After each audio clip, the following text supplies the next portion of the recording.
JavaScript যেহেতু আমাদের টুকটাক বোঝা আছে, বুঝের মধ্যে আছে, তাহলে আমরা আজকে পিএইচপি একটু যত ফাস্ট আগানো যায় চেষ্টা করব। W3 schools.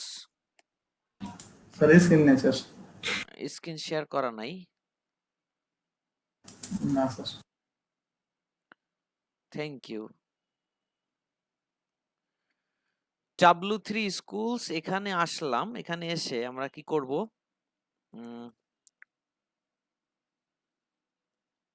এখানে এসে আমরা পিএইচপি কই গেল? Tutorials, PHP. আমরা এখানে আমাদের জ্যাম্প অ্যাপাচি সার্ভারটা আমরা ওকে করে দিছি, মানে কানেক্টেড করে দিছি। আমরা গতকালকে পড়েছিলাম যে ভেরিয়েবল পর্যন্ত শেষ করছিলাম, তাই না? ভেরিয়েবল পর্যন্ত শেষ করেছিলাম না? ভেরিয়েবল, হ্যাঁ জি ভাই ভেরিয়েবল। তাহলে আমরা ইকোতে চলে যাবো। ইকো আর প্রিন্ট আসলে কি, হ্যাঁ? আচ্ছা ভাই।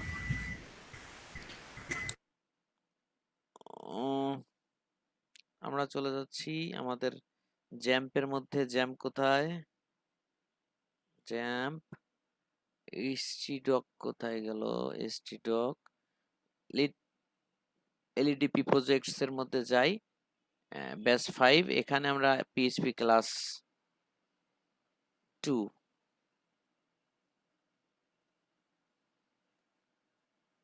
ক্লাস 2 এইখানে আমি খুব বেশি ডিপ লেভেল যাব না, যেহেতু আমাদের একটু নলেজের দরকার।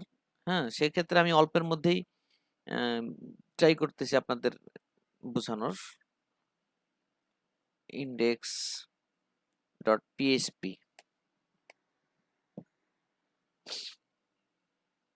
আচ্ছা, আমরা ইন্ডেক্স ডট পিএইচপিটাকে নিয়ে আসলাম। আমরা পিএইচপি ব্লক লিখে রাখতেছি। দেখেন, আগামীকালকে আমরা একটা ডিজাইনের মাধ্যমে কাজ করে পিএইচপি ব্লক লিখবো, ঠিক আছে? আজকে নর্মাল ভাবে করি, যদি ডিজাইনের মধ্যে একটু লেখা যায়, দেখতে সুন্দর লাগে, একটু ভালো লাগে। আচ্ছা, বিষয়টা হচ্ছে ইকো একটা স্টেটমেন্ট। ইকো একটা স্টেটমেন্ট, আমরা বলছিলাম প্রত্যেকটা লাইন এক একটা স্টেটমেন্ট। যেখানে সেমিকোলন দিয়ে শেষ হয় সেখানে একটা স্টেটমেন্ট শেষ হয়, রাইট? বলেছিলাম, মনে আছে আপনাদের? সবাই কিন্তু অ্যাক্টিভ থাকবেন, সবাই অ্যাক্টিভ থাকবেন এবং বোঝার চেষ্টা করবেন কি বলতে যাচ্ছে পিএইচপি। এখানে বলতেছে দুইটা ওয়ে আছে পিএইচপি আউটপুটের, মানে শো করার জন্য। আপনি একটা কিছু শো করতে চাচ্ছেন, আমরা যেরকম ট্যাগের মধ্যে লিখলে সেটা শো হয়। কোন যদি শো করতে চান, তো সেক্ষেত্রে কন্টেন্ট যদি শো করতে চান, সেক্ষেত্রে দুইটা ওয়ে আছে, একটা হচ্ছে ইকো আর একটা হচ্ছে print.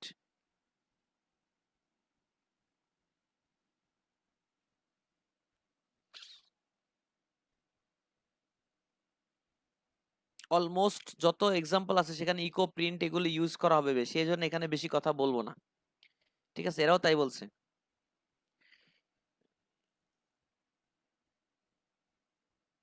Echo and print are more or less the same. They are both used to output data to the screen. আচ্ছা, এরা কি করে? প্রাইস দুজনের মানে গুণাগুণ প্রাইস সেম, মানে বৈশিষ্ট্য, এবং এরা দুজন কি করে? আউটপুট স্ক্রিনে দেখায়।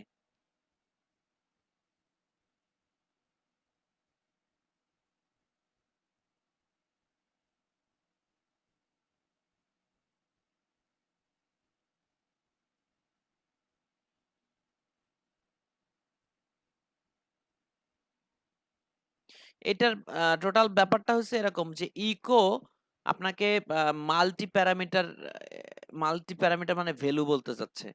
আপনার যে ভেরিয়েবল আছে, মাল্টি প্যারামিটার ভেরিয়েবল নিয়ে ইকো কাজ করতে পারে, কিন্তু প্রিন্ট কিন্তু মানে মাল্টি প্যারামিটার ভেরিয়েবল নিয়ে কাজ করতে পারে না।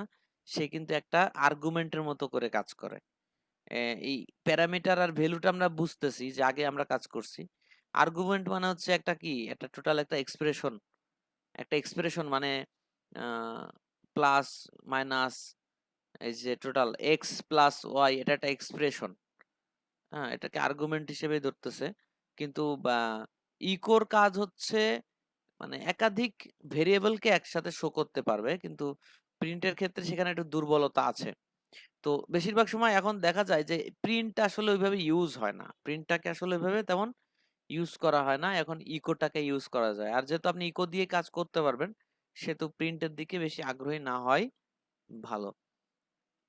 এই যে এখানে কিছু এক্সাম্পল দিছি, এগুলো আপনারা দেখবেন, কিন্তু এবার লেখে কি করে এটা এখানে লেখাই আছে। তারপর আমরা একটু আপনাদেরকে একটু ভেঙে দেখাই যে কি করে লেখে। আচ্ছা, এই যে ইকোর যে ব্যাপারটা, এটা কিন্তু কেস সেনসিটিভ না।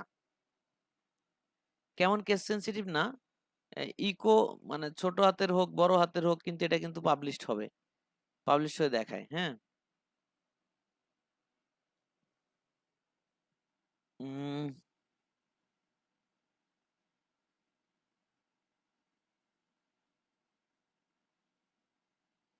এই উদাহরণটা দেখতে হবে। নয় দেখাচ্ছে।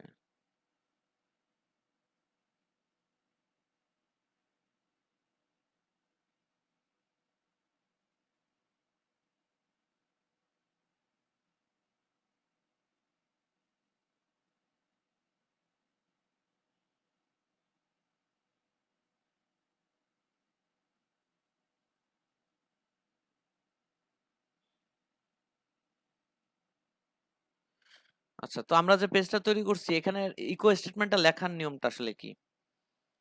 যদি আপনি একটা স্ট্রিং কে ইকো করতে চান, ডিরেক্ট ইকো লিখবেন, হচ্ছে ইকো কিওয়ার্ডসটা লিখবেন।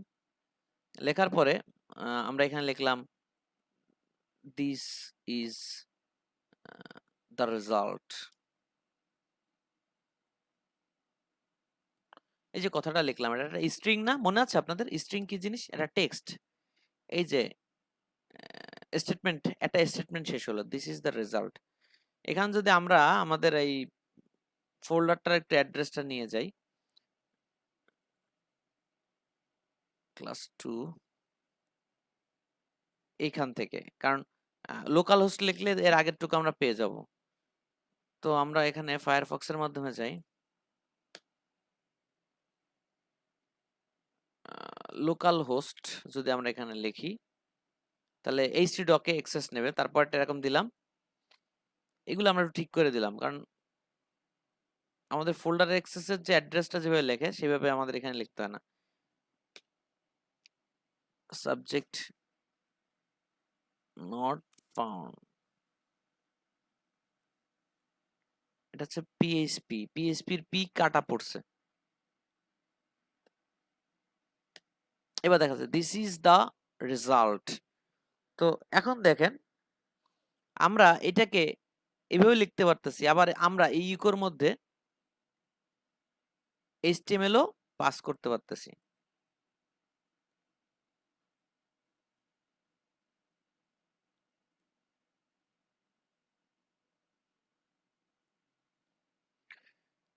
K2 আসলো কেন? H2 আসবে। দেখছেন, এর মধ্যে তার মানে HTML ও পাস করা যাচ্ছে। আপনি প্রয়োজন মতো ডিজাইন এখানেই করতে পারতেছেন। দেখেন,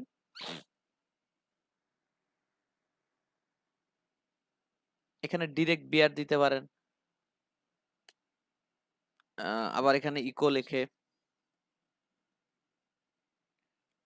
HR ট্যাগ দিতে পারেন।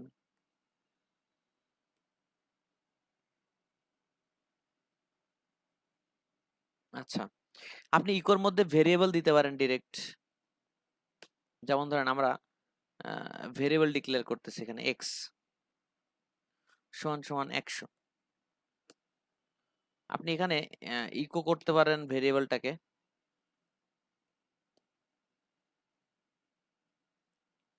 x।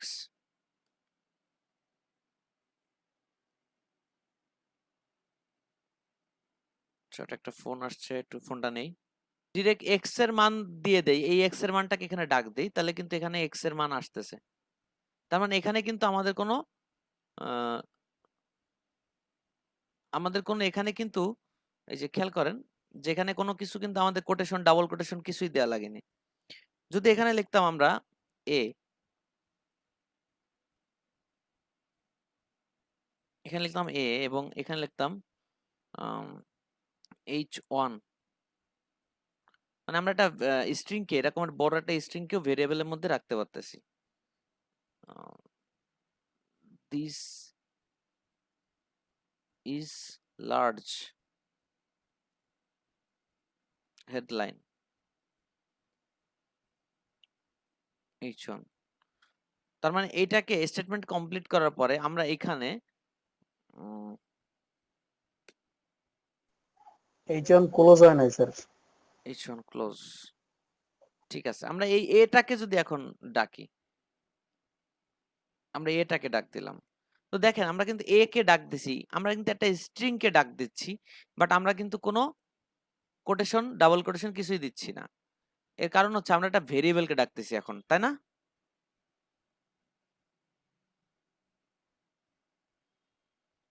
বুঝতে পারতেছেন বিষয়টা আসলে কি হচ্ছে? মানে আপনি একটা সংখ্যাকে ভেরিয়েবলের মধ্যে রাখতে পারতেছেন, একটা স্ট্রিং কে ভেরিয়েবলে রাখতেছেন, সেগুলো আপনি ইকো করবেন কিভাবে তাও দেখাই দেওয়া হচ্ছে। যে যখন একটা স্ট্রিং কে ভেরিয়েবলের মধ্যে রাখবেন তখন শো করার সময় শুধু ভেরিয়েবলের নাম বললেই হচ্ছে, আপনাকে এসব বলতে হবে না। আবার HTML ট্যাগ কি করে যাচ্ছে সেটা আমরা দেখতে পাচ্ছি। তারপর যদি আমরা চিন্তা করি যে এইখানে লিখি যে x প্লাস আপনার 200, তাহলে কি হয়? 300 দেখাই দিচ্ছে। তারপর যদি এরকম হয় যে না আমরা আরেকটা ভেরিয়েবল এখানে অ্যাসাইন করলাম, সেই ভেরিয়েবলের মানটা দিয়ে একটা যোগ বিয়োগ করলাম, সেটাও পসিবল। হুম, দুটা ভেরিয়েবল কি করে যোগ করে দিতে হয় দেখেন, কনকেট বলে এটাকে, কনকেট করে দিতে হয়। আপনি প্লাস দিয়েও কাজটা করতে পারবেন, যেমন ধরেন এজ নামে একটা ভেরিয়েবল ধরলেন, এজ 30, আপনি এখানে লিখলেন ইকো,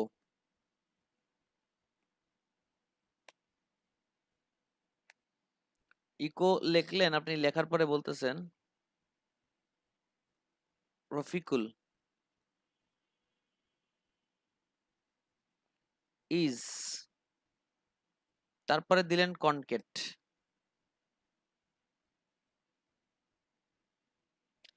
এটা হচ্ছে কনকেট কেন বলা হলো, এটাকে একটা ভেরিয়েবল তার একটা স্ট্রিং এর সাথে যোগ হচ্ছে, এর একটা স্পেস দিলেন, কারণ এই এজ লেখার আগে তো স্পেস লাগবে।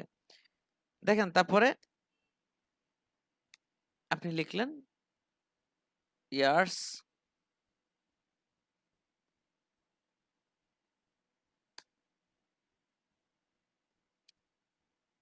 ওল্ড, এই যে কথাটা আপনি কেবল লিখলেন, তার আগে আমরা একটা এইচআর দিয়ে একটু ডিফারেন্স তৈরি করি দুজনের মধ্যে। মানে একটা স্ট্রিং ট্যাগের সাথে এখানে একটা স্পেস দিতে হবে, নাহলে এই এজের সাথে মিলে যাবে। তো স্ট্রিং ট্যাগ সাথে আপনি যদি একটা ভেরিয়েবলকে পাশাপাশি বসাতে চান, সেক্ষেত্রে কনকেট বলে, এটাকে কি বলে? কনকেট। আমরা সামনে দেখবো এটা আছে কনকেটটা। রফিক ইজ 30 ইয়ার্স ওল্ড, এই 30টা আসতেছে ভেরিয়েবলের মাধ্যমে, এই জন্য এর কোনো যেহেতু ভেরিয়েবলের মাধ্যমে আসতেছে, তাই এটার এর কোনো নাই, ওই যে কি বলে,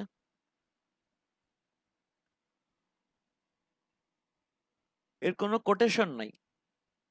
এবং এ কি করছে, শুরুতে এই স্ট্রিং এর সাথে যোগ হয়েছে, আবার পরের স্ট্রিং এর সাথেও যোগ হয়েছে কনকেটের মাধ্যমে।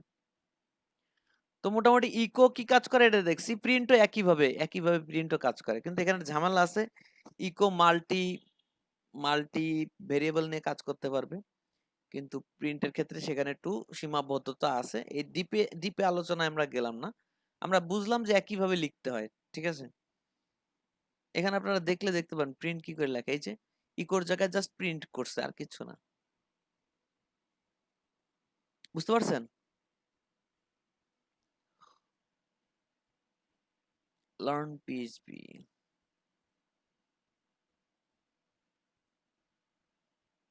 আচ্ছা, ইকো লেখা নিয়ে কারো কোনো প্রশ্ন আছে কিনা?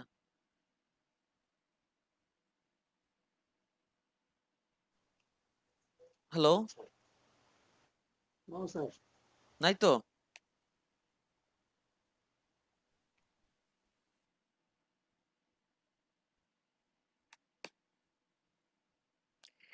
এরপর আসতেছে ইকোর পর আসতেছে ডাটা টাইপ। ডাটা টাইপের কথা মনে আছে? ডাটা টাইপ কি জিনিস? আমরা কিন্তু বারবার বলতেছি এটা প্রোগ্রাম করতে গেলে আপনাকে ভেরিয়েবল লাগবে। আচ্ছা, ভেরিয়েবল মানে হচ্ছে ডাটা।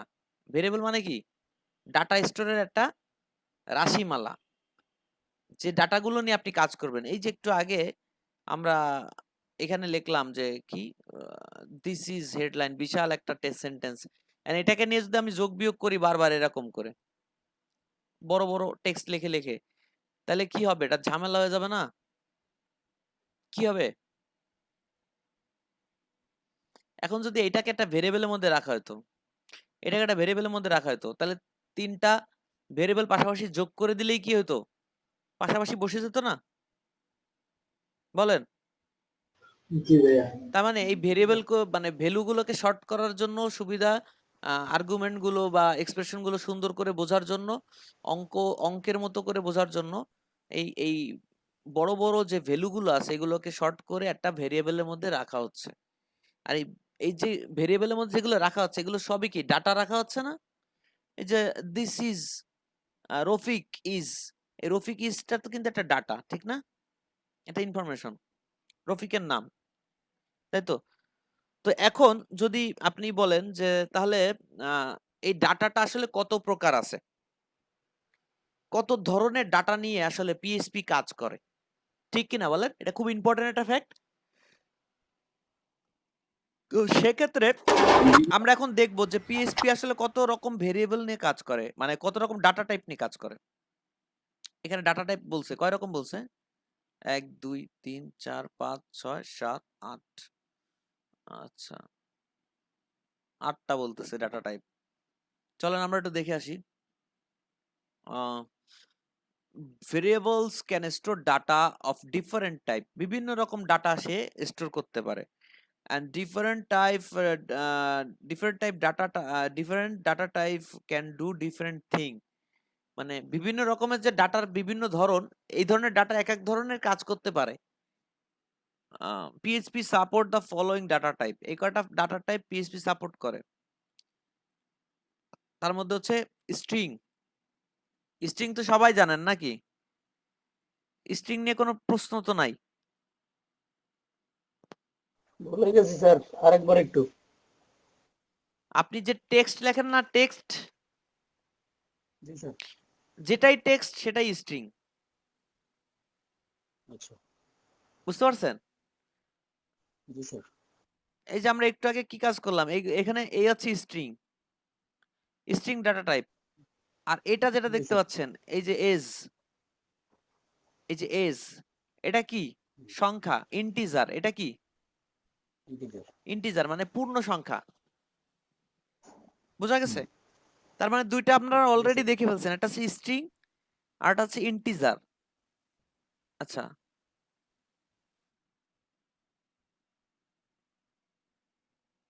আচ্ছা 1 মিনিট, আমি একটু সরি, আমার একটু এমার্জেন্সি ফোন আসছিল।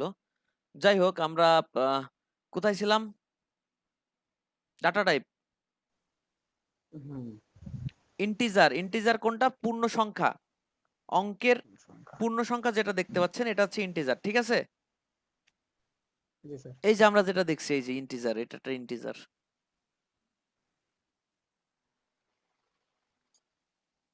আচ্ছা, তারপরে আসতেছে হচ্ছে float. Float point number, floating point number also called double. ডাবলও বলতেছে, কিন্তু এটার নাম মূলত কি? ফ্লট। ফ্লট মানে হচ্ছে মানে ভগ্নাংশ থাকে না পয়েন্ট, পয়েন্ট আকারে 1.5, জি স্যার। এটা হচ্ছে ফ্লট।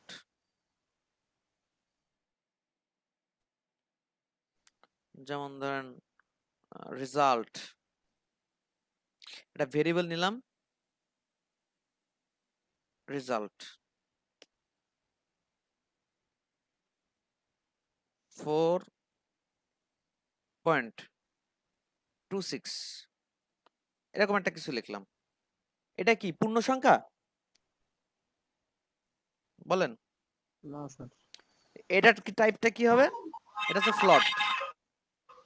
Plot. আচ্ছা, বুলিয়ান। আমরা এগুলো দেখতে দেখতে যাই না? এই নরমাল আছে কয়টা নাম? 8টা নাম। 1 2 3 4 5 6 7 8 এই কয়টা নাম যদি একটু মাথায় রাখতে পারেন খুব ভালো হয়, খুব ভালো হয়। আচ্ছা, এখানে দেখলাম স্ট্রিং। এই স্ট্রিং এর আমরা অনেকগুলো ভেরিয়েবল দেখছি, যে দুইটা স্ট্রিং কে কি করছে, ইকো করে দেখাই দিছে এখানে। আচ্ছা, ইন্টিজার। এখানে কি বলছে? Integer data type is a non decimal number between. এই নাম্বার এটা বিট মানে এই নাম্বারের এটা করা বলছে যে মানে মূলত আমরা একটা নাম্বারকেই ধরবো। আচ্ছা,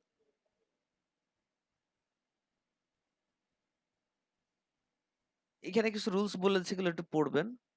কিন্তু এক কথায় আমরা বুঝবো যে ইন্টিজার মানে একটা পূর্ণ সংখ্যা।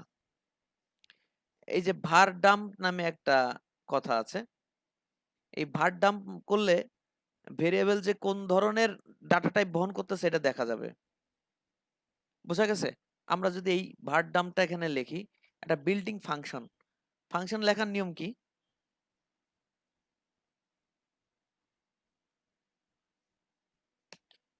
ফাংশন লেখার নিয়ম কি বলেন? Function keywordটা লিখতে ফাংশন লেখার নিয়ম হচ্ছে আপনি নাম্বারটা বলবেন, ফাংশনের নামটা বলবেন এবং ফার্স্ট ব্র্যাকেট দিবেন, তাই না? এখানে কি করছে দেখেন, var dump টোটাল ডিটেইলসটা দেখাই দিবে। এখানে দেখেন var dump আমরা দিছি হচ্ছে কি x, বা আমরা দিছি age। age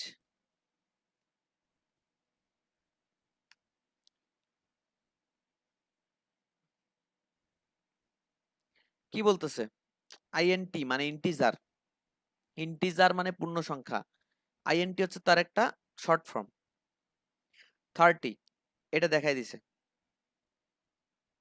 var dump এটা হচ্ছে বিল্ডিং একটা ফাংশন, যেটা পিএইচপি অলরেডি করে রাখছে। এই ফাংশনটা আপনাকে বানাতে হবে না, এবং তার প্যারামিটার হিসেবে একটা প্যারামিটার মানে একটা ভ্যালু, ফাংশনের ভ্যালু যায় না এখানে কল করার সময় ফাংশনের এই যে ফার্স্ট ব্র্যাকেটের মধ্যে প্যারামিটার মানে ভ্যালু বা ভেরিয়েবল আমরা পাস করতে পারি। যেই আর্গুমেন্টটা নিয়ে ওরা কাজ করে, যে ফাংশনটা এই আর মানে এই যে ভেরিয়েবলটা নিছি প্যারামিটার, এটা নিয়ে মূলত কাজ করবে। তো আমরা এজটাকে দিলাম।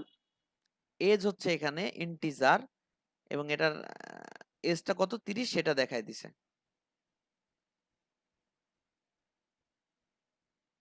আচ্ছা, তারপরে যদি আমরা একটু যাই ফ্লট। এখানে এক কথা ওটাই যে মানে পয়েন্টের পরে যদি কিছু থাকে তাহলে ওটা কি হবে? ইন্টিজার। ইন্টিজার। পয়েন্ট থাকলে সেটা ইন্টিজার, এটা পূর্ণ সংখ্যা না, ভগ্নাংশ বলতে পারেন। আচ্ছা, ওটাও আপনাকে এভাবে দেখাই দিবে। Boolean. Boolean represent two possible status. আচ্ছা, ট্রু অর ফলস, ট্রু অথবা ফলস। এটা হচ্ছে বুলিয়ানের একটা অপশন আছে, আমরা ওখানে যে দেখতে পাবো যে ট্রু আর ফলস আসলে কিভাবে কাজ করে। হ্যাঁ, Boolean are often use a condition testing, মানে কন্ডিশন টেস্ট করার মাধ্যমে বুলিয়ানের রেজাল্টটা পাওয়া যায়, যেটা একটা ভেরিয়েবলের মধ্যে রাখা সম্ভব। কন্ডিশন টেস্টের মাধ্যমে আমরা এই ভেরিয়েবলটাকে মানে করতে পারবো। তো এইটা আলাদা, আমরা ট্রু আর ফলস, যেমন ধরেন যে 10 12 থেকে বড়, এটা কি সত্য না মিথ্যা? বলেন, 10 12 থেকে বড় false. ফলস। মিথ্যা। তার মানে একটা একটা মিথ্যা। কি হলো, একটা এখানে একটা কি হয়েছে, কন্ডিশনাল একটা ব্যাপার হয়েছে না, তুলনা করা হয়েছে না একটা ব্যাপার।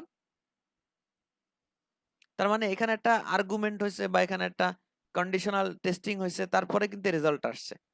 তা বুলিয়ান এই ধরনের রেজাল্ট নিয়ে কাজ করে, রেজাল্ট আউটপুটে আনে।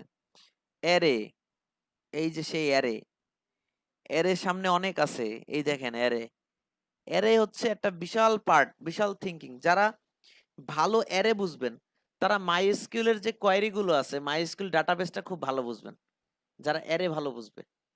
বুঝতে পারছেন? এজন্য অ্যারেটা খুব প্র্যাকটিস করবেন, খুব। এই যে বিষয়গুলো দেখে যাচ্ছেন, এগুলো মনে রাখলেই হবে।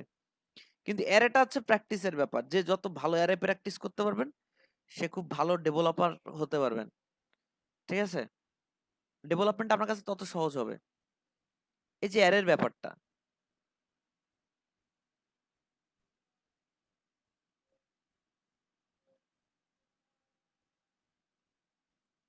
আমরা এখানে একটা অ্যারে লিখলাম। কার।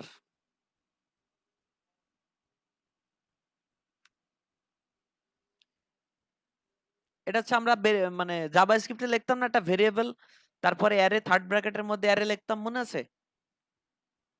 এখানে লেখার সিস্টেমটা একটু চেঞ্জ, দেখছেন?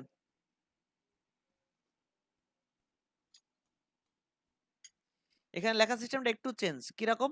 অ্যারে লিখতে হবে আগে, তারপরে একটা ফার্স্ট ব্র্যাকেট, তার মধ্যে আপনি যদি স্ট্রিং লেখেন স্ট্রিং, আপনি যদি সংখ্যা লেখেন তাহলে সংখ্যা। এক একটা ভেরিয়েবলকে আপনি এইভাবে আলাদা আলাদা করে লিখতে পারেন, মানে কমা দিয়ে দিয়ে। যেহেতু এগুলো স্ট্রিং, এজন্য ডাবল করে দেওয়া হয়েছে আর কি। জাভাস্ক্রিপ্টে যেরকম শুধু ভেরিয়েবলটার নাম বলে দিলে, জাভাস্ক্রিপ্টে শুধু যেরকম ভেরিয়েবলের নামটাও যদি বলে দেন যে কার, তাহলে পুরো ভেরিয়েবলটাকে দেখায় দেয় না? পুরো ভেরিয়েবলকে দেখা দেয় কিনা বলেন? হ্যালো, শুনতে পাচ্ছেন? জি স্যার। জাভাস্ক্রিপ্টের সিস্টেম হচ্ছে আপনি যদি শুধু কারকে দেখান যে এটা শো করে দাও, তাহলে পুরো ভেরিয়েবলের মধ্যে কি দিয়ে কি আছে সব দেখায় দেয়। পিএইচপি তে আবার এরকম সিস্টেম নাই। পিএইচপি তে আপনি ইকো করে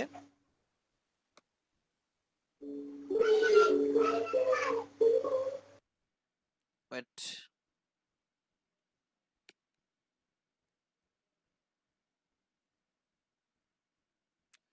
সাজায় গোছায় লিখি তাহলে বুঝতে সুবিধা হবে।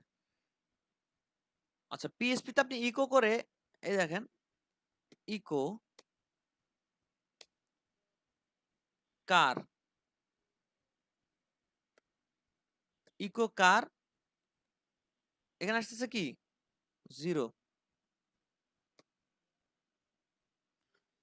তাহলে এটা যদি ভেরিয়েবল হয়, এটা যদি অ্যারে হয়, তাহলে এখানে ইন্ডেক্সিং করে অ্যারেতে ভেরিয়েবল রাখছে 0 1 2। একটা শুরু হয়েছে হ্যাঁ, হ্যালো।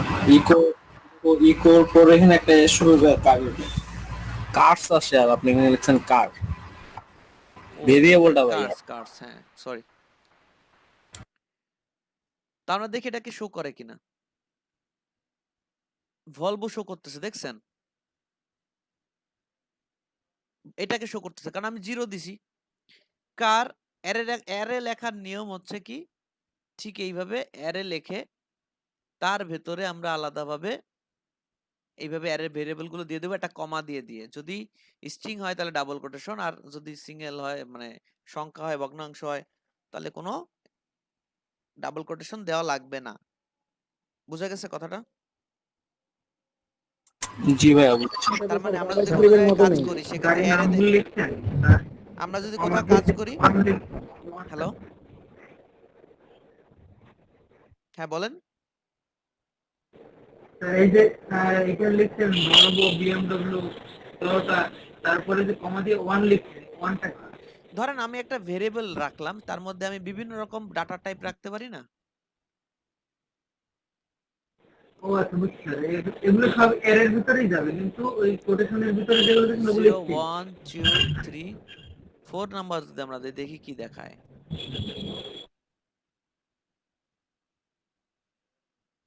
নাম্বারটা দেখাচ্ছে, দেখছেন? এবার বুঝছি। বুঝছেন?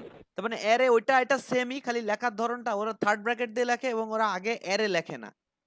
নিউ অ্যারে বলে একটা কথা ছিল, এরকম করে লিখতে হয় যে জাভাস্ক্রিপ্টে একটা জায়গা ছিল যেটা নিউ অ্যারে, এইভাবে লেখা যায় সেম। কিন্তু সেটাকে এখন অ্যাভয়েড করে কাজ করার কথা বলতেছে। ডিরেক্ট এখানে ধরেন লিখলেন এবং এটাও লেখার দরকার নাই। জাভাস্ক্রিপ্টে লেখার নিয়ম হচ্ছে এই যে থার্ড ব্র্যাকেট জাস্ট কি করবেন, থার্ড ব্র্যাকেট এখানে দিবেন, এখানে থার্ড ব্র্যাকেট দিয়ে ক্লোজ করবেন।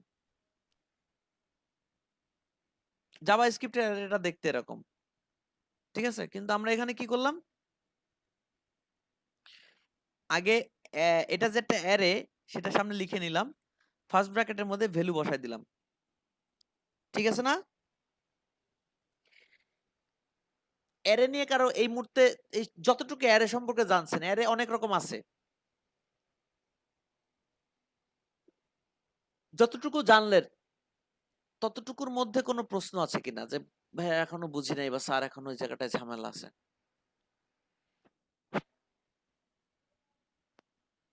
বলেন। ভাই আমার রেজাল্ট শো করতেছে না। রেজাল্ট শো করতেছে না অ্যারের? জি, দেখেন তো এখানে কি এরর ভুল দেখ। করছেন, দেখেন তো কোডটা দেখেন আমারটা।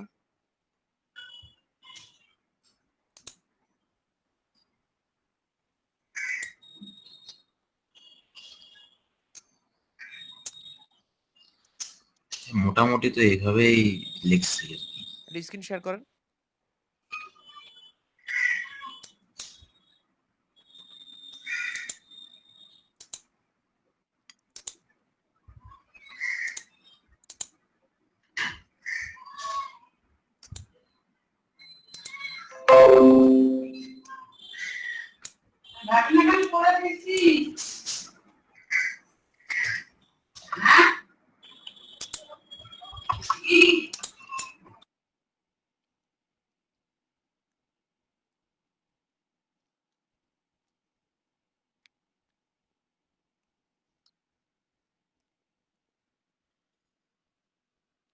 আচ্ছা ভলভো আসছে তো ওই যে উপরে, ও আনডিফাইন্ড অফসেট 5, আপনি যেটাকে কল করছেন দেখি কোডটা যান।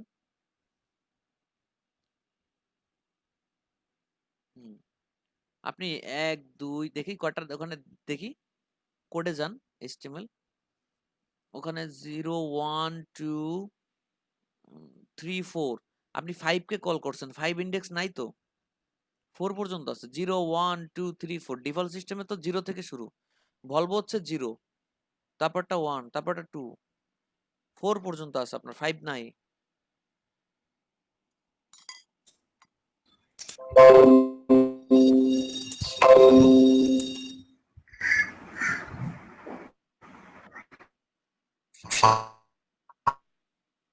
বুঝতে পারছেন? ফার্স্টেরটা লাস্ট 3 নাম্বার কেন নিল? ও হ্যালো, আচ্ছা ঠিক আছে। ওকে।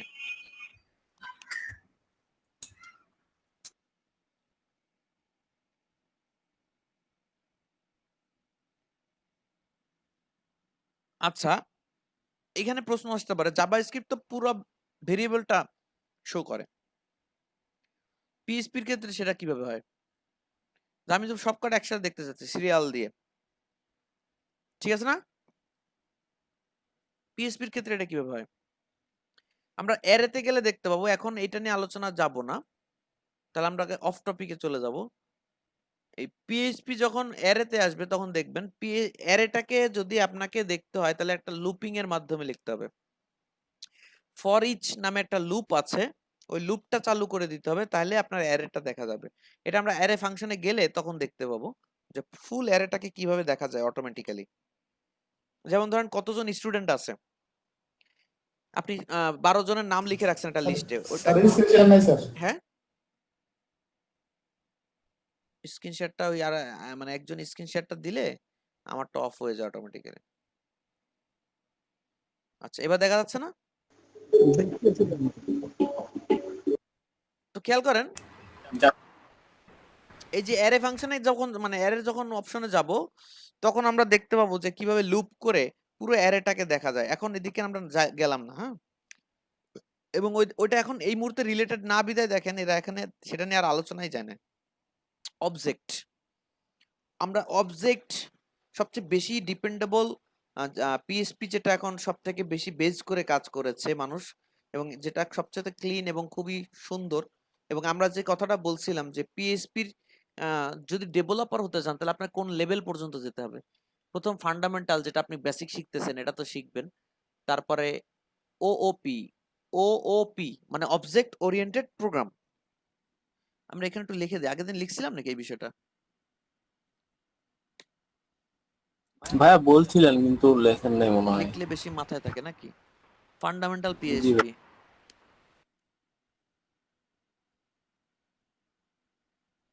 স্পেলিং ভুল যেতে পারে, এটা নিয়ে কনফিউশনে কিছু নাই, আপনি বুঝলে আমি খুশি। ঠিক আছে? ও ওপি এটাকে বলা হচ্ছে অবজেক্ট ওরিয়েন্টেড প্রোগ্রাম। প্রোগ্রাম না প্রোগ্রামিং? যদি আমরা এটা দেখি তাহলে তো বোঝা যাচ্ছে।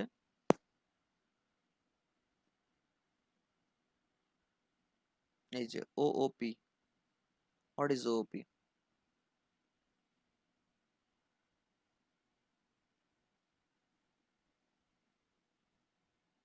অবজেক্ট ওরিয়েন্টেড প্রোগ্রামিং মানে এই প্রোগ্রামিংটা অবজেক্ট অবজেক্ট করে করে কাজ করে। মানে এক একটা টপিকস দাঁড় করায় রাখে এবং পরবর্তীতে ওগুলোকে ডেকে ডেকে নিয়ে কাজ করে। এটা একটা অবজেক্ট তৈরি করে। ধরেন আপনার একটা খাট বানাতে হবে বা একটা আলমারি বানাতে হবে। তো তার জন্য কি দরকার? লোহা দরকার, তারপরে আপনার হাতুড়ি দরকার, তারপরে আপনার কি দরকার? কাঠ দরকার, তারপরে আপনার কাঠকে সোজা করার জন্য মেশিন দরকার, কাটার জন্য মেশিন দরকার। এই যে বিষয়গুলো, এই জিনিসগুলোকে প্রত্যেকটাকে আলাদা আলাদা পার্ট করে করে অবজেক্ট আকারে বানায় রাখে এবং এর ভিতরে ঢুকে ঢুকে এগুলো নিয়ে কাজ করে। এখন আমার হাতুড়ি লাগবে, তাহলে কোন রুমের মধ্যে হাতুড়ি রাখা আছে, কোন অবজেক্টের মধ্যে হাতুড়ি রাখা আছে, সে অবজেক্টে অ্যাক্সেস করো, সেখান থেকে হাতুড়িটা নিয়ে আসে এখানে দুইটা বাড়ি দাও। তার মানে আপনি কোনো কাজ করার আগে, কোন একটা প্রোগ্রাম লেখার আগে, করার আগে আপনি প্রি প্রসেস করে রাখা এগুলোকে আগে থেকেই। বুঝতে পারছেন বিষয়টা কিরকম? জি ভাইয়া বুঝছি। যেমন ধরেন সিএসএস আপনি আগে থেকে ক্লাস লিখে রাখছিলেন, ওই যে কলামের, মনে আছে? কলামের ক্লাস লিখে রাখছিলেন এবং আপনার যে কলামটা দরকার হচ্ছিল সেই কলামটা ডাকে ডাকে নিয়ে কাজ করতেছিলেন।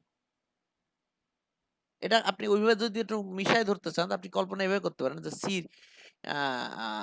সিএসএস এ যেটা ছিল সেটা হচ্ছে ক্লাসটাকে আমরা অবজেক্ট হিসেবে ধরছি, এখানেও তাই ক্লাসকে অবজেক্ট হিসেবেই মানে করতেছে। তো আমরা এদিকে এখানেও বেশি ডিপে যাব না, আমরা জাস্ট ওই ভেরিয়েবলে কিভাবে বোঝানোর চেষ্টা করছে সেটা একটু দেখে আসি। ফ্লোট গেল, বুলিয়ান গেল, অ্যারে গেল, অবজেক্ট। অবজেক্ট আসলে কি? দেখেন অবজেক্টটা কি করে লেখে, এটা একটা ছোট্ট উদাহরণ দেই।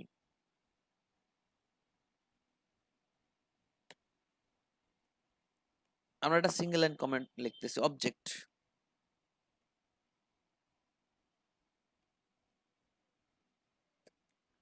Object example.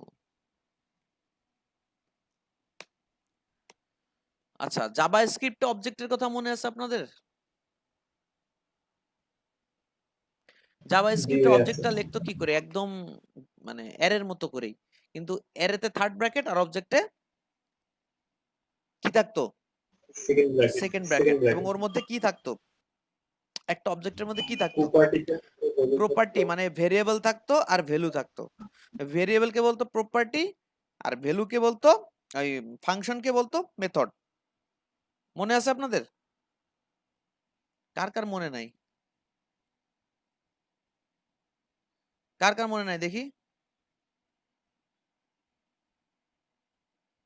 আছে, গুড। একজনেরই মনে আছে আর সবাই ঘুমায় গেছে ক্লাসে। আমি কি মানে চেষ্টা করতেছি জাভা স্ক্রিপ্টের সাথে মিল রেখে আগানো, তাহলে আপনাদের পিএইচপিটা খুব মনে থাকবে। নাই, তো বিষয়টা হচ্ছে আমরা এখানে দেখে নিই যে এটাও যদি ভালো মতো শিখে নিই তাহলে আমরা জাভা স্ক্রিপ্টের অবজেক্টটাও ধরতে পারবো এটা আসলে কিভাবে কি লেখে। এখানে একটা কোড আছে, এটা দেখে আমি আপনাদেরকে একটু উদাহরণ দেই। এটা সুন্দর করে আসলে এটা ডিসক্রাইব করেছে বোঝানোর জন্য যে একটা ক্লাসটাকে আপনাকে ডিক্লেয়ার করতে হবে। ক্লাসকে আপনার ডিক্লেয়ার করতে হবে যে অবজেক্টটা আপনি তৈরি করবেন পরবর্তীতে। একটা ক্লাস কিওয়ার্ড দিতে হবে। তারপরে ধরেন আপনি নাম দিলেন, কি নাম দিবেন? ওয়ার্ক। ওয়ার্ক নামে একটা ই করলেন, একটা ক্লাস তৈরি করলেন, সেকেন্ড ব্র্যাকেট দিলেন, দেখেন কি করে। সেকেন্ড ব্র্যাকেটে দিয়ে আপনি একটা ফাংশন তৈরি করলেন, একটা ফাংশন তৈরি করলেন আর কি। এই ফাংশনটাকে আমরা বলতেছি মেথড।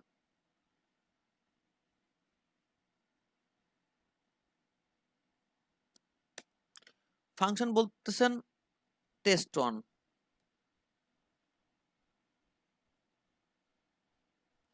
এর ভিতরে আপনি একটা ভেরিয়েবল রাখলেন, কি হলো এটা, এক্স সমান সমান টেস্ট ওয়ান। দেখেন এটা একটা ক্লাস, ক্লাসের একটা নাম আছে, তার মধ্যে একটা ফাংশন মানে মেথড। এটা কি এখন অবজেক্টের মধ্যে না, এটা এই জন্য নাম ফাংশন থেকে কি হয়েছে, মেথড হয়েছে। মেথডের মধ্যে দেখেন আবার একটা প্রপার্টি আছে। মেথডের মধ্যে কি আছে, প্রপার্টি মানে ভ্যালু, ভেরিয়েবল যাই বলেন আপনি, আপনি যেভাবে মনে রাখতে পারেন আর কি। এখন আমরা কি করব, এই ফাংশনটা অ্যাক্সেস করব। কি করব, এই ফাংশনটা, এই মেথডটা অ্যাক্সেস করব। এই ওয়ার্কের যে অবজেক্ট তৈরি করা আছে, মানে আমার একটা হাতুড়ি লাগবে, হাতুড়িটা ওই টেস্ট ওয়ানের মধ্যে আছে, ওই হাতুড়িটাকে আমি ডেকে নিয়ে আসব। তাহলে কিভাবে কাজটা করা যায়, আমরা এখানে একটা ভেরিয়েবল নিব, ওবিজে টেস্ট। এটা হচ্ছে আপনার ইচ্ছা, এই ভেরিয়েবলটা আপনার ইচ্ছা, আপনি যা নাম নিয়ে পারেন আর কি। অবজেক্ট টেস্ট, এই জন্য আমি এভাবে লিখলাম। এবার লিখতে হবে নিউ, কিওয়ার্ডসটার নাম কি বলেন, new work.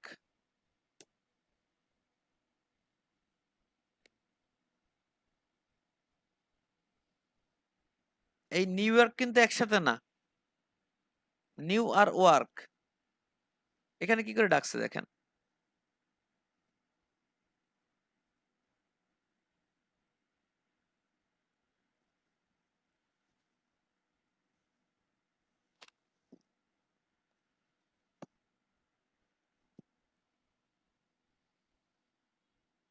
create an object।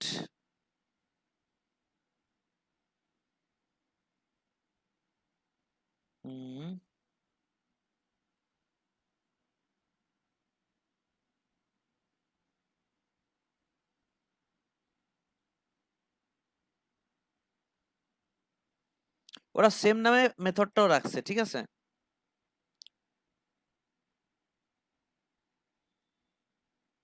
তো আমরা এখানে এই ওয়ার্কটাকে এভাবে রাখলাম, একটা মেথড রাখলাম ভিতরে আর একটা বাইরে ভেরিয়েবল রাখলাম, মানে প্রপার্টি। অবজেক্টের ভিতরে যেই ভেরিয়েবলটা থাকে এটাকে কি বলে, অবজেক্টের ভিতরে যে ভেরিয়েবল থাকে এটাকে প্রপার্টি বলে না। হ্যালো, এখন আমি যে ভেরিয়েবলটাকে, নতুন একটা ভেরিয়েবলের মধ্যে এই নিউ ওয়ার্কটাকে ডাকলাম, এইটাকে ডাকলাম, এটাতে মানে কি করলো, এই ভেরিয়েবলটা এখন এর মধ্যে ঢুকে গেল। কার মধ্যে ঢুকে গেল, এই ওয়ার্কের মধ্যে ঢুকে গেল। এবার আপনি একে ডাকলেন ইকো, ডাক দিয়ে বললেন তুমি কাকে শো করবা, ওয়াই কে শো করবা। কাকে শো করবে, ওয়াই কে শো করবে, ঠিক এইভাবে একটা চিহ্ন দিয়ে। এই চিহ্নটা যখনই দিবে,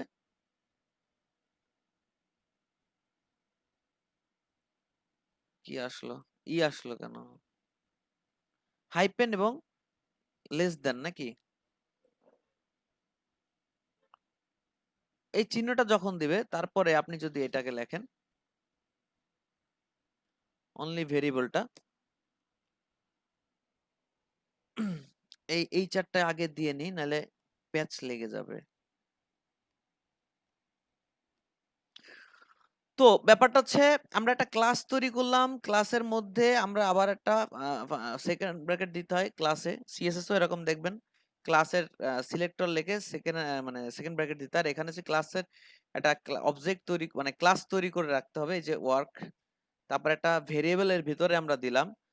তার ভিতরে আবার একটা ফাংশনও রাখছি। এই ক্লাসের মধ্যে ভেরিয়েবলটাকে বলতেছে হচ্ছে প্রপার্টি, আর ফাংশনটাকে বলতেছে মেথড। মনে থাকবে কথাটা? এবং আমরা কি করলাম, একটা নতুন ভেরিয়েবলের নাম দিলাম এবং নিউ ওয়ার্ক। এই ওয়ার্কটাকে নতুন একটা কাজে ইউজ করব আমি, তাই নিউ ওয়ার্ক নাম দিছি। কি দিছি নাম? New work. এতে কাজ হয়েছে কি, আমরা টেস্টও লিখতে পারি। টেস্ট, এই যে নিউ ইয়র্ক দেখতে কেমন লাগতেছে, টেস্ট লিখে দিলাম। তো যখন খেয়াল করেন যে আমরা এই যে নিউ টেস্ট লিখলাম একটা ভেরিয়েবলের মাধ্যমে, তাহলে এখন থেকে এই টেস্ট মানে হচ্ছে এই অবজেক্ট, মানে এই ভেরিয়েবলটাই হচ্ছে টেস্ট। অ্যাসাইন করে দিলাম, এটাকে অ্যাসাইন করলাম কার মধ্যে? এই ভেরিয়েবলের মধ্যে। এখন অবজেক্টের মধ্যে যদি আমাকে কিছু মানে শো করতে হয়, সেই অবজেক্ট থেকে এনে কিছু শো করতে হয়, তাহলে কি করতে হয়? অবজেক্টটার নাম লিখতে হবে। এখন এই যে নামটা লিখলাম, অবজেক্ট তৈরি করলাম এবং হাইফেন লেস দেন দিয়ে আপনি যে ভেরিয়েবলটা অ্যাক্সেস করতে চাচ্ছেন সেই ভেরিয়েবলটার নাম দিলেন। এটা এরর আসতেছে, রাইট? আচ্ছা, এটা আমাদেরকে একটু সলভ করতে হবে।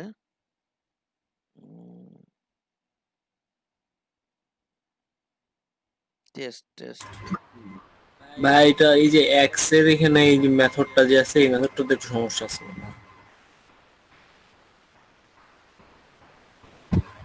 এক্স এর এখানে মেথডের সমস্যা। আচ্ছা, দেখি কি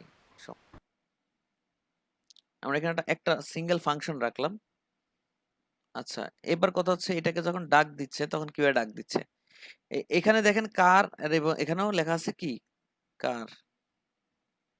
এই দুইটা কার এইভাবে লেখার কারণে কি হয়েছে খেয়াল করেন। এই যে আপনি যদি এইখানটা অ্যাক্সেস করেন, নিউ কার এইভাবে অ্যাক্সেস করেন, তো এটা যখন ফাংশন লেখা হয়ে গেল, এই যে ফাংশনটা লেখা হয়ে গেল, এই সেম নাম থাকার কারণে এই ফাংশনটা অটোমেটিক্যালি রান হয়ে গেছে। এই ফাংশনটা অটোমেটিক্যালি রান হয়ে গেছে। এবার দেখেন রান হয়ে যাওয়ার কারণে এখানে আসতেছে কি, যে ইকো করলাম কাকে? এটা হচ্ছে ভেরিয়েবল। যদি আপনি মেথডের মধ্যে ডিরেক্ট কোনো ভেরিয়েবলকে অ্যাসাইন করতে চান, মেথডের মধ্যে ডিরেক্ট ভেরিয়েবল, আমরা শুধু আগে লিখতাম কি এক্স মানেই উমুক, ওয়াই মানে তমুক, এখানে দিস লিখে নেওয়া লাগছে। এটা যে কেন দিস লেখা লাগছে, এটা আমরা যখন অবজেক্ট নিয়ে কাজ করব, অবজেক্টের যে ক্লাসটা আছে ওখানে অনেক ডিটেইলস ভাবে আলোচনা করছে। অবজেক্ট এবং অ্যারে এই দুটো খুব ইম্পর্টেন্ট প্রোগ্রামিং এর ক্ষেত্রে। তো সেক্ষেত্রে আমরা ওখানে বেশি ডিটেইলস পাবো, এখানে আমরা বেশি সময় না দিই, জাস্ট দেখতে কেমন এটা আমরা দেখে যাই। তো এখানে বলতেছে যে এই কারটাকে কল করছে নিউ কার।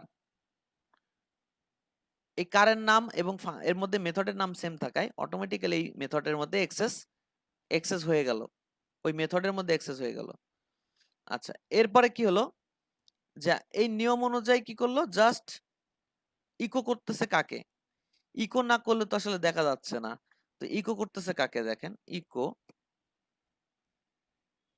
ইকো করতেছে এইটা এখন কি, অবজেক্ট টেস্ট কি? এটা এখন কি বলেন তো? এটা এখন কিন্তু এই নিউ কার, এটা এর মধ্যে ঢুকে বলতেছে মডেল, মডেলটাকে শো করেন। তো সেক্ষেত্রে কি হচ্ছে,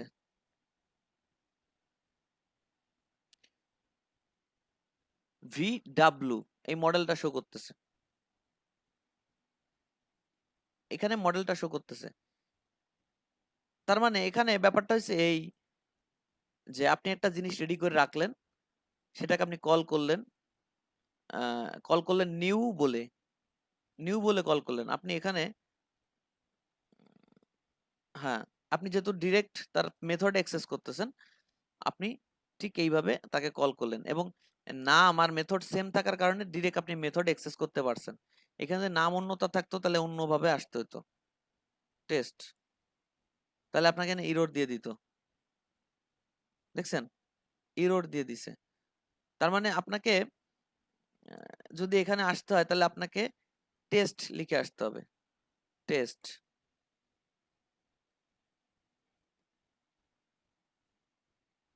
এবং টেস্ট লিখে আপনি ডিরেক্ট এর মধ্যে অ্যাক্সেস নিতে পারবেন না, আপনাকে আগে ফাংশনটাকে আবার ডাকতে হবে। যেমন অবজেক্ট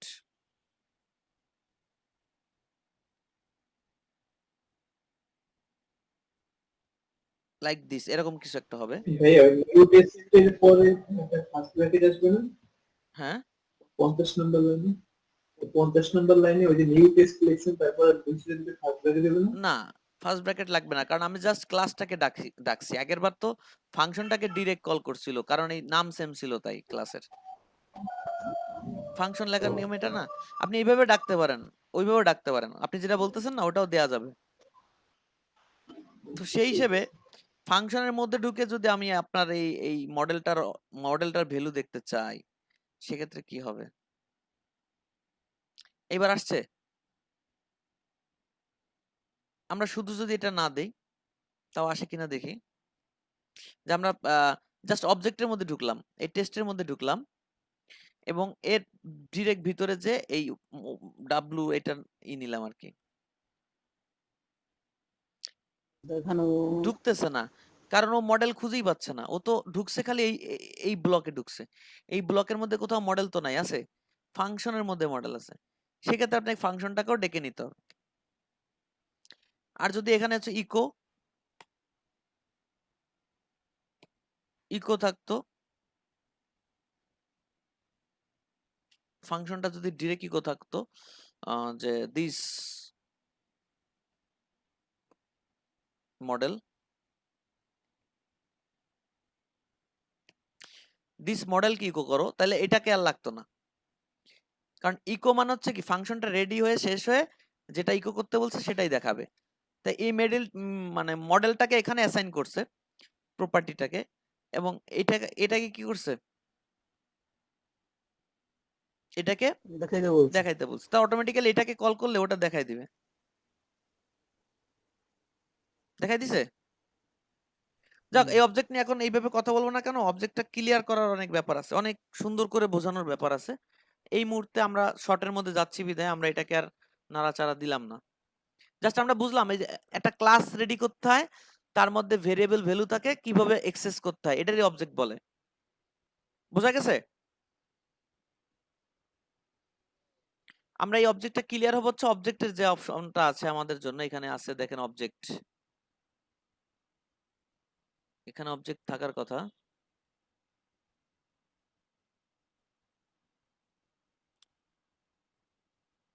এই যে ওপি তে আসলে অবজেক্টটা ক্লিয়ার হয়ে যাবে, ক্লাস অবজেক্ট। বুঝতে পারছেন? তো তারপরে আসতেছে হচ্ছে স্ট্রিং। আচ্ছা, অবজেক্টের পরে কি আছে এখানে?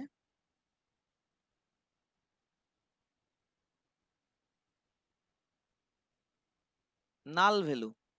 নাল ভ্যালুটা আবার কি? নাল ভ্যালু হচ্ছে একটা ভ্যালু, মানে যেখানে কোনো কিছুই নাই। এটা আমরা একটু দেখি, ফাঁকা ব্ল্যাঙ্ক ভ্যালু বলতে পারেন আপনি। এক্স এ লিখে রাখছেন নাল, মানে আসলে ওর মধ্যে কিছু নাই। অনেক সময় আপনি ফর্ম সাবমিট করেন, কিছু ফর্মে ফিল্ড দিতে মনে থাকে না, মনে আছে? জি স্যার। ইনপুটে আপনি কিছু না লিখেই সাবমিট করে দিয়েছেন। ইনপুট কিন্তু নেম নেম নামে একটা ইন্ডেক্স গেছে না, এবং তার একটা ভ্যালু থাকার কথা, সে কিন্তু নাল ভ্যালু নিয়ে গেছে, মানে ব্ল্যাঙ্ক ভ্যালু নিয়ে গেছে। বুঝা গেছে? নালও কিন্তু একটা আচ্ছা ভ্যালু, তার মানে নাল কিন্তু একটা ভ্যালু। আনডিফাইন আর নাল কিন্তু এক জিনিস না। আনডিফাইন মানে তার কোনো ভ্যালুই নাই, আর নাল মানে একটা ব্ল্যাঙ্ক ভ্যালু। বুঝা গেছে? জি স্যার। জি ভাইয়া বুঝছি। আচ্ছা, এরপর আসতেছে কি, রিসোর্স। রিসোর্স যে ভেরিয়েবল ডাটা টাইপটা আছে এটা আসলে কি, এটা এখানে টোটালি তারা আলোচনা করে না। এখানে বলছে the special resource type is not an actual data type. এটা আসলে কোনো ডাটা টাইপ না, it is the storing of a reference to functions and resource external to PHP. মূলত এই রিসোর্স ভেরিয়েবলটা কেমন, ধরেন আপনি একটা ভেরিয়েবল ধরছেন, রিসোর্স সম্পর্কে একটু বলে যাই। হ্যাঁ,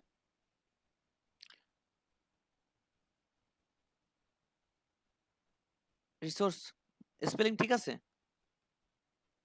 রিসোর্স ডাটা টাইপ।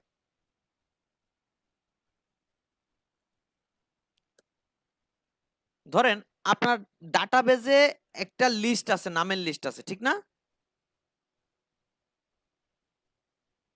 ডাটাবেজে একটা নামের লিস্ট আছে যেটাকে প্রসেস করে আপনি একটা ভেরিয়েবলের মধ্যে রেখে দিয়েছেন। এক্স সমান এক্সাম্পল, হ্যাঁ এখানে একটা এক্সাম্পল দিলাম আমি,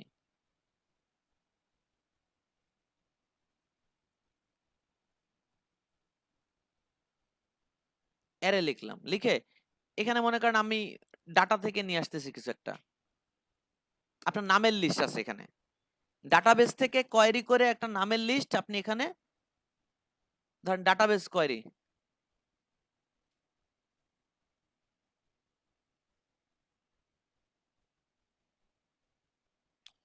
ডাটাবেস কোয়েরি করে আপনি একটা নামের লিস্ট নিয়ে আসছেন এখানে, যে আপনার কতজন স্টুডেন্ট আছে। এটা একটা রিসোর্স থেকে কালেক্ট করা ভেরিয়েবল না, ভ্যালু না?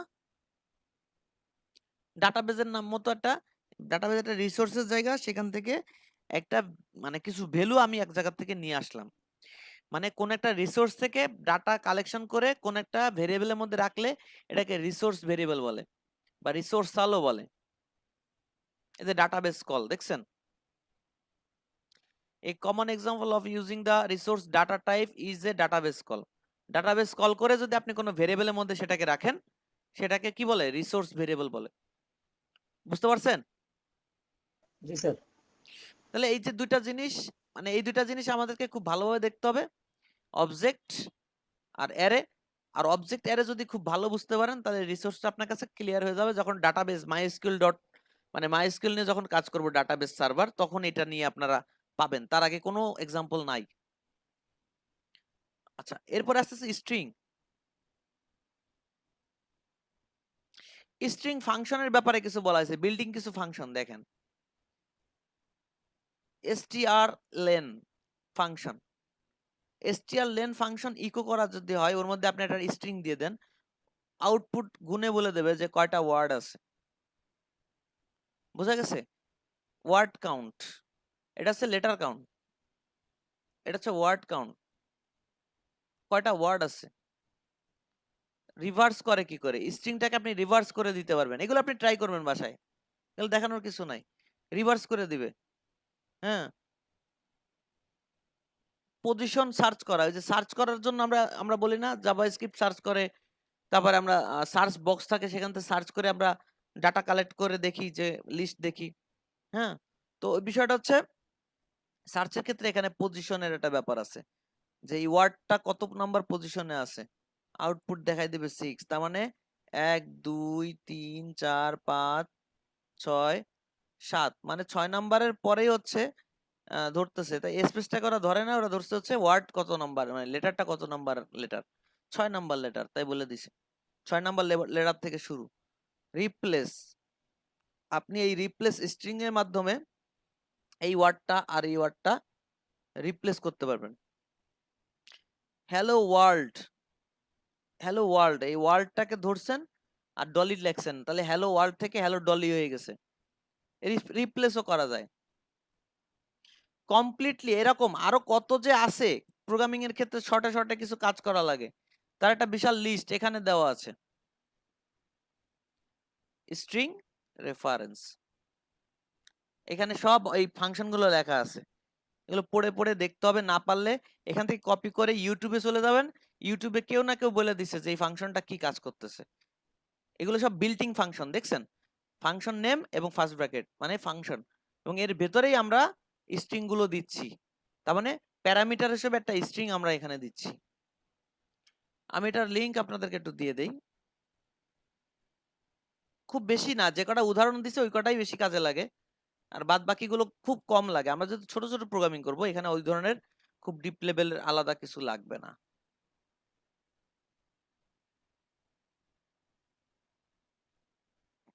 আচ্ছা, স্ট্রিং, স্ট্রিংটার ব্যাপারেই গেল। নাম্বার, এটা ইন্টিজার নিয়ে কথা বলছে। ইন্টিজার নাম্বারটার ক্ষেত্রে আপনি কি কি ফাংশনালিটি পাবেন? ইজ ইন্টিজার, এটা ইন্টিজার কিনা এটা চেক করার জন্য একটা ভেরিয়েবলকে var dump is int, এটা কি আসছে একটু দেখে আসি। x এর মান দিছে হচ্ছে কত, এটা পূর্ণ সংখ্যা। var dump মানে হচ্ছে এটা কোন ধরনের মানে ভেরিয়েবল সেটা বলে দেবে, এবং ওই ভিতরকার ভেরিয়েবলটা বলে দেবে। এবং এটার মধ্যে আমরা is string int, is int মানে এটাকে ইন্টিজার বলে ফার্স্ট ব্র্যাকেটের মধ্যে যে ভেরিয়েবলটা দিয়ে দিছি, তখন ও বলে দিছে বুলিয়ান। এটা কি? বুল মানে বুলিয়ান, সত্য মিথ্যা, ট্রু। হ্যাঁ ঠিক আছে, তুমি যেটা বলতেছো ওইটাই। চেক করা, এটা হচ্ছে চেক করা। Check if the type of the variable is integer. এখানে চেক এগেইন, এখানে লিখছে একটা ভেরিয়েবল ভগ্নাংশ, এটা কিন্তু ইন্টিজার না, এটা হচ্ছে কি হয়ে গেছে, ফ্লট হয়ে গেছে, বা ডাবল হয়ে মানে ই হয়ে গেছে, ফ্লট হয়ে গেছে বা ডাবল হয়ে গেছে আর কি। ভার ডাম, এই কথাটা লিখছে ইজ ইন্ট, আবার লিখছে বলতেছে ফলস, কারণ এটা হচ্ছে ইন্ট না, এটা হচ্ছে বুলিয়ান। এটা কি? বুলিয়ান। কথা বোঝা গেছে? এই ইন্টিজারকে কন্ট্রোল করার জন্য বা কিছু চেকিং এর জন্য আমরা এটা ইউজ করতে পারবো। এই যে এই কটা ফাংশনালিটি আছে বিল্টিং, এই কটা আমরা ইউজ করতে পারবো। তারপর আসতেছে ফ্লট। ফ্লট হচ্ছে ভগ্নাংশ, ওই একই কথা, ইজ ফ্লট, এটা কি ফ্লট কিনা।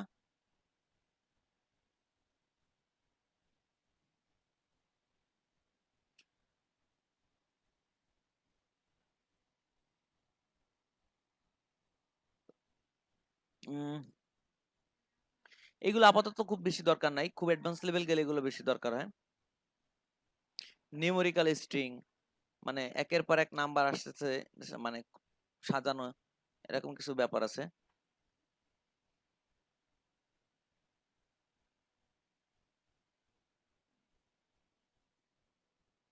এই বিষয়গুলো আমাদের আপাতত দরকার নেই, আমরা যে স্ট্রিং সম্পর্কে যতটুকু জানছি এতটুকু জানলে আপাতত হবে। ম্যাথও তাই।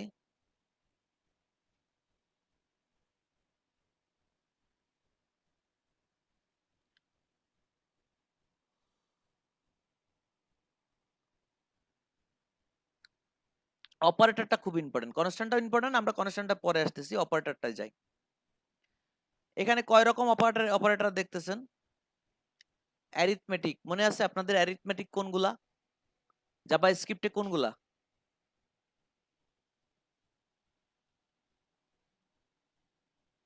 জাভা স্ক্রিপ্টে কোনগুলা বলেন অ্যারিথমেটিক? যোগ বিয়োগ গুণ ভাগ মডুলাস। গুড। অ্যারিথমেটিক হচ্ছে যোগ বিয়োগ গুণ ভাগ মডুলাস, আর ওই যে যেটা বলছিলাম আগের দিন, যেটা পাওয়ার, এটা পাওয়ার দেয় না, টু দি পাওয়ার 4 এরকম কিছু একটা। আচ্ছা, এরপর হচ্ছে অ্যাসাইনমেন্ট। অ্যাসাইনমেন্টটাও আপনারা দেখছেন জাভা স্ক্রিপ্টে, মনে আছে অঙ্কগুলা? জি ভাই আছে। তারপর আসতেছে কি কম্পারিজন। কম্পারিজনের কথা মনে আছে? আছে ভাই আছে। ইকুয়াল আর আইডেন্টিক্যাল মনে থাকলে সব মনে আছে। ইকুয়াল মানে কি? জি ভাই আছে। মানে x সমান y, ইকুয়াল মানে হচ্ছে কি return true if x is equal to y। আমরা যদি এখানে দেখি, এখানে ট্রু আর ফলস আসে, এটা হচ্ছে কি কম্পারিজনের রেজাল্টটা কি আসে, ট্রু আর ফলস। কম্পারিজনের মানে কম্পেয়ার করা, এটা রেজাল্ট কি, ট্রু আর ফলস আসে। দেখেন আমরা এখানে কি লিখছিলাম, x হচ্ছে 100 আর এজ হচ্ছে 30। আমরা যদি এখানে লিখি z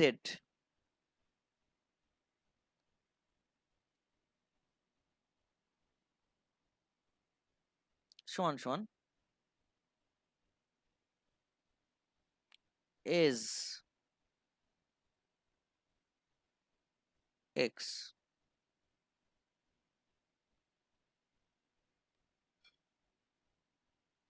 echo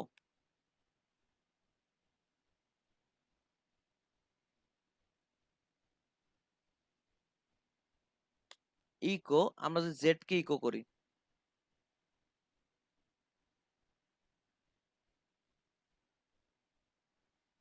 তাহলে এখানে কি দেখাবে? বিআরটা কোথায়? এই চারটা।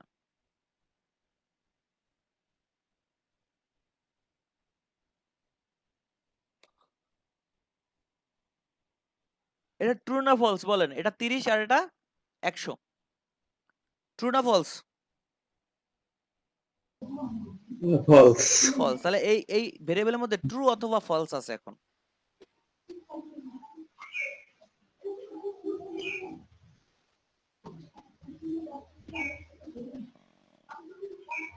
আমরা যদি ভারডাম করি এটাকে তাহলে বোঝা যাচ্ছে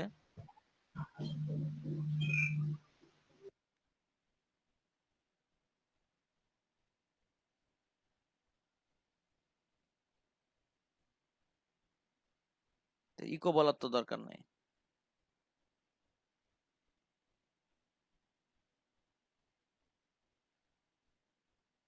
এরর দিল। ভাই ওই রিলেশনাল অপারেটর তো মনে হয় ইফস এর কাজ করবে না, না, ইকুয়ালস হ্যাঁ এর তো মনে হয় কাজ ডিরেক্ট করবে। এখানে কাজ করবে না। এখানে ইফ ইলস এর মাধ্যমে কন্ডিশনের মাধ্যমে কাজ করতে হবে, নাহলে এটা কাজ করবে না ডিরেক্ট। তাহলে এইভাবে না, আমরা জাস্ট এটা বুঝে নিচ্ছি যেখানে কোথায় ছিলাম আমরা। এই যে ইকুয়ালটা হচ্ছে আমরা এখানেই বুঝি যে x সমান 10 y সমান 10। যদি এটাকে উদাহরণ দেওয়া হয় এইভাবে x সমান সমান y, তাহলে কি হবে? ভাই অ্যাকচুয়ালি হিসেবে তো এটা ফলস হয়, কিন্তু পিএসপি বলে তো না ট্রু হয়ে যাবে। না, এটা জাভা স্ক্রিপ্টেও ট্রু।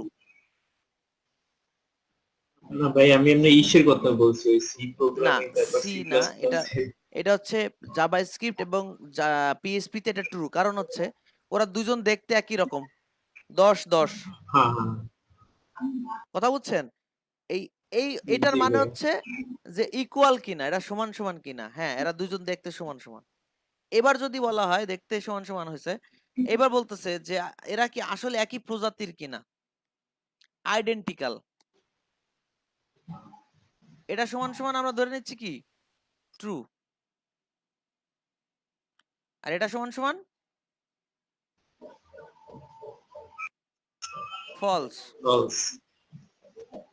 কারণ কি আইডেন্টিক্যাল মানে হচ্ছে একই ডাটা টাইপ হতে হবে। এটা স্ট্রিং আর এটা সংখ্যা, এই জন্য এরা এক না, ফলস। আর এখানে ডাটা টাইপ এক হওয়া লাগবে না, দেখতে একরকম হইলেই হবে। এটাও 10, এটাও 10। বুঝা গেছে কথাটা? জি ঠিক এইভাবে এই পরের গুলো একই ডাটা টাইপ। জাভা স্ক্রিপ্টে অপারেটর যেগুলো ছিল কম্পারিজনে তাই তাই আছে, এক্সট্রা কিছুই তেমন নাই। এই জিনিসটা নতুন, আমি আগে দেখি নাই। এই যে 7 এ হয়তো বা অ্যাড হয়েছে বা তার আগে অ্যাড হয়েছে। আচ্ছা, ইনক্রিমেন্ট ডিক্রিমেন্টের কথা বলা হয়েছে, মনে আছে? প্লাস জি ভাই প্লাস, আছে, এক এক করে বাড়বে এক এক করে কমবে। হ্যাঁ, এক এক করে বাড়বে এক এক করে কমবে। আচ্ছা, এটা মাথায় রাখেন, জাস্ট আমরা কাজের সময় দেখবো সামনে। আচ্ছা, লজিক্যাল অপারেটর এন্ড, অর, আরেকটা হচ্ছে নর, এক্স এক্স অর নট, এইটা হচ্ছে অর। সংক্ষেপে আমরা এগুলো লিখি আসলে, এইভাবে ডিরেক্ট লেখে না, ওইভাবে আজকাল লেখে না। আমরা এই সংখ্যাগুলো লেখে এন্ড। ডাবল এন্ড মানে হচ্ছে এবং, এই পাশে এবং এই পাশে দুইটা যে এক্সপ্রেশন থাকবে, এই পাশে একটা এক্সপ্রেশন বা এই পাশে একটা এক্সপ্রেশন, এই দুইটাকেই সত্য হইতে হবে। এই দুইটাকে কি হইতে হবে? সত্য হইতে হবে। তাইলে হচ্ছে ঠিক আছে, নাইলে আপনাকে ব্লগে ঢুকতে দেবে না। এটা কন্ডিশনের মাধ্যমে আপনাকে অ্যাপ্লাই করে দেখতে হবে। আচ্ছা, এবার কথা হচ্ছে অর। আপনি অথবা আপনি যে কোনো একজন যদি এক্স অথবা ওয়াই যে কোনো একজন যদি এখানে ঠিক হয় তাহলেই সত্য হবে ব্যাপারটা ওভারঅল। আর নট মানে হচ্ছে এক্স এর আগে যদি নট লেখা থাকে মানে এক্স এর মান এত না বা এক্স এর মান নাই, বা আপনি যে এক্সপ্রেশনটা লিখছেন সেই এক্সপ্রেশনটার মানে নট, এটা আপনি ডিরেক্ট একা দেখতে পারবেন না। ওই যে কম্পারিজন আগে থাকবে, কম্পারিজনের সামনে হচ্ছে এই নটটা থাকবে, এই নটটা থাকবে, তাহলেই বোঝা যাবে কথাটা কি। যেমন আমরা যদি এখানে লিখি, ছোট্ট একটা উদাহরণ দেই, 50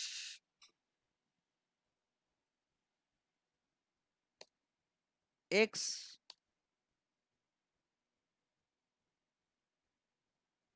ওয়াই,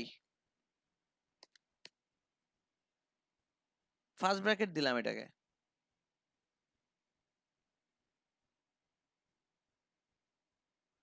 ফার্স্ট ব্র্যাকেট দিলাম, সামনে দিলাম এইটা। এক্স হচ্ছে ওয়াই থেকে ছোট, এক্স হচ্ছে ওয়াই থেকে ছোট, এটা কি সত্য না? হ্যালো, জি স্যার। কিন্তু এখানে বলে দিছে নট, মানে না, সত্য হবে না। এর পাশে যেটা থাকবে সেটা মিথ্যা হইতে হবে। যদি মিথ্যা হয় তাহলে ওভারঅল ট্রু। যদি এই নটের পাশে সত্য থেকে যায় তাহলে কি হলো, এ বলতে হচ্ছে এই এই এই কথাটা মিথ্যা, ও তাই প্রমাণ করতে যাচ্ছে। আসলে কি মিথ্যা? আসলে মিথ্যা না, আসলে এটাই ঠিক। এই জন্য ওভারঅল এটা এখন ফলস।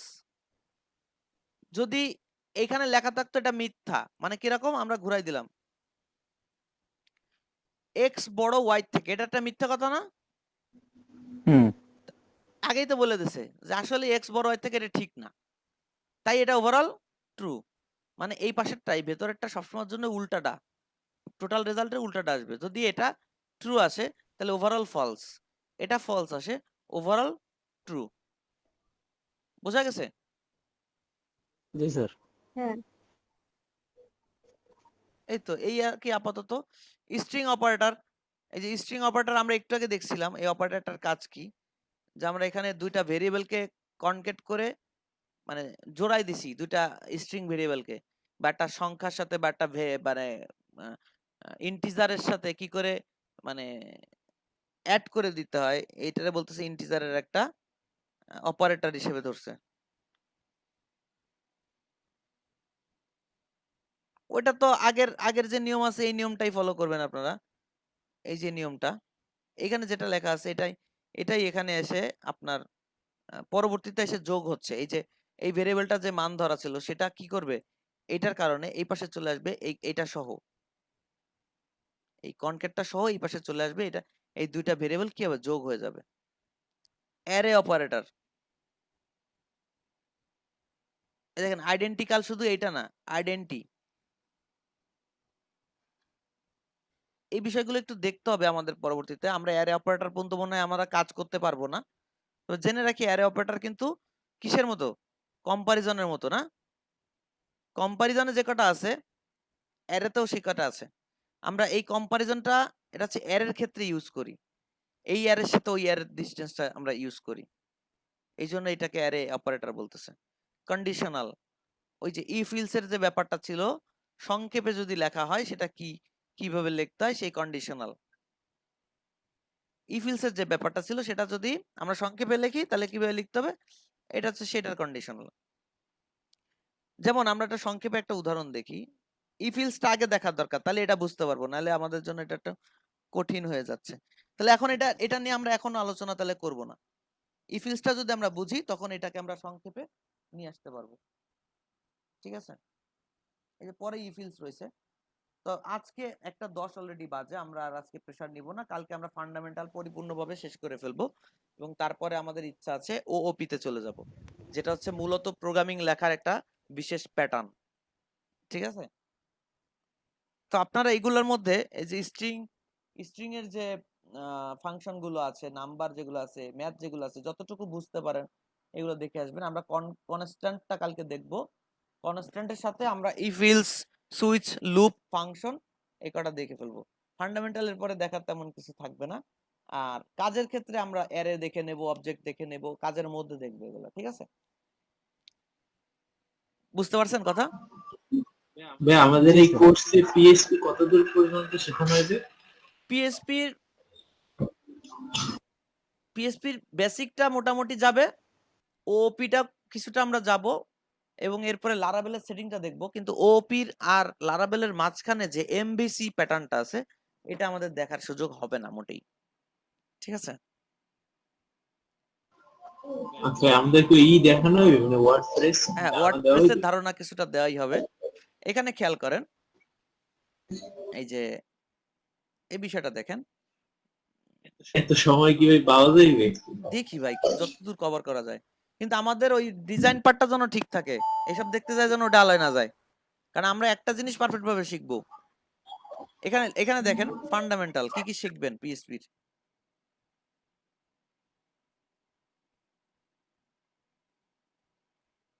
তারপরে শিখবেন ওপি,